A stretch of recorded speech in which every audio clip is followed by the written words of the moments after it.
Welcome to my another mini blog. আজি এটা খানা খাবলৈ যাওঁ ব'লক। সেইবুলি আমাৰ আকৌ খানা বুলি ক'লে চাপৰিফালৰ নদী কিনাৰতে খাবলৈ মন যায়।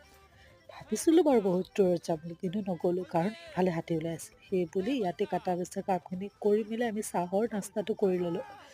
জল্দি চাহখিনি খাই কৰি বাচন অলপ আছিলে সেইখিনি ধুই আহিলোঁ। আৰু ইফালে আমাৰ মাংস ৰেডি হৈ আছে। মাংসখিনি ভাবিলোঁ চবেই অলপ অলপ টেষ্ট কৰোঁ, সেইবুলি ময়ো খাই মেলি আৰু চবকে দি এতিয়া আমাৰ আকৌ খানাই ৰেডি। জল্দি বোলো চবেই মিলিজুলি খানাটো খাওঁ। খানা খোৱাত এইটোৱেতো বৰ মজা ন। বাচন বৰ্তনো ধুই আমাৰ জল্দি কাম শেষ হৈ গ'ল। তাৰপিছত অলপ আমাৰ পাগলামিবোৰ ষ্টাৰ্ট হ'ল। পানীতে অলপ পাগলামিবোৰো কৰিলোঁ।